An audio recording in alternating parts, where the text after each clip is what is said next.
გინდათ პატარა ხრიკი გასწავლოთ. ჩაიფიქრეთ ციფრი 1-დან 10-მდე.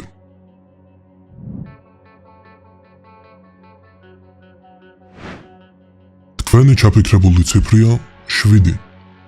რა თქმა უნდა შეიძლება შევცდი, მაგრამ იმ მაყურებელმა ვინაც მართლა 7 ჩაიფიქრა, ახლა ჩემი ზეგავლენის ქვეშ მოექცა.